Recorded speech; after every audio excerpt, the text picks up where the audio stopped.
I'm Denise Gilliam. I'm the Outreach and Inclusion Manager for Elford Construction.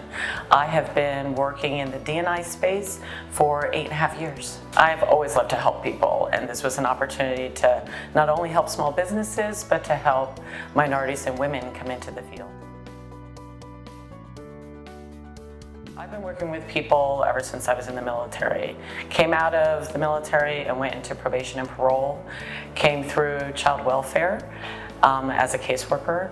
So I have been able to, throughout my career, meet people from all different walks of life. What I love about being in the construction industry is that I'm able to still reach those people and give them an opportunity to really make a fabulous career.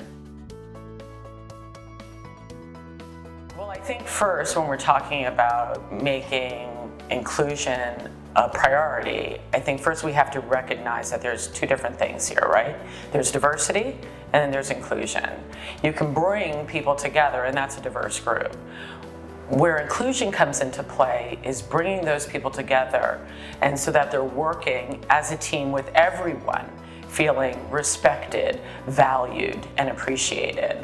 So I think when we're talking about making inclusion a priority, that's where we have to start from. The benefit is you get these great teams that work well together in putting together the parts and pieces of a building.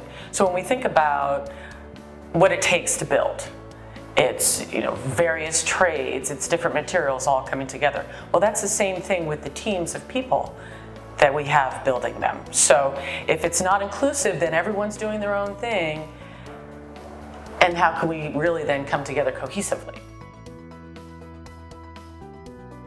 So we want to meet and exceed all state and federal goals, but most importantly, we want our construction teams to look like the communities that we're building in.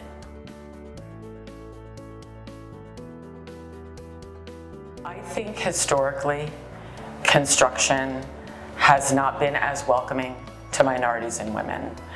I think though, as we're going through and times are changing, and we are truly becoming a more diverse and accepting world, this industry is starting to realize how important it truly is. So with that being said, I do think that there are more opportunities for minorities and women in construction where historically they weren't.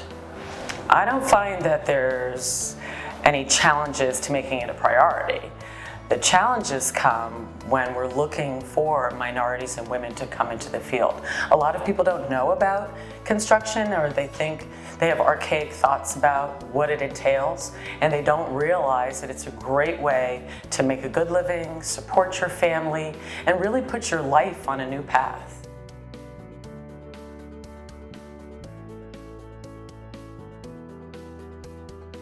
Our whole industry is suffering a shortage of manpower.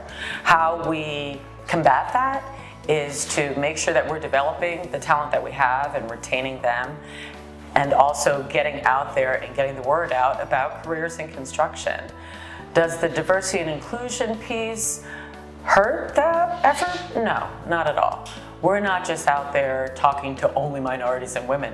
We couldn't do that if we wanted this truly to be an inclusive industry. So we're out there talking to everybody about it. We want everyone to know that construction is a way to have a career, support your families, buy cars, rent great apartments, or buy houses. Construction is a way to make a living. When you have a good job, the rest of your life seems to just fall into place.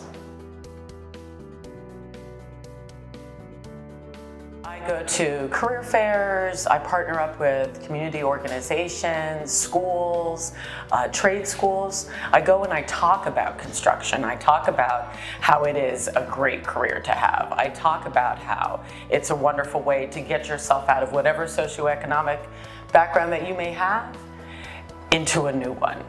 I talk about how it's hard work. I talk about the fact that this is something that you can do and later tell your children, hey, I built that. I had a part to play in making this a great city and a great community. The Carpenters are a great help to us. So if we're not invited to an event, I often go to events with the halls and stand there and just recruit.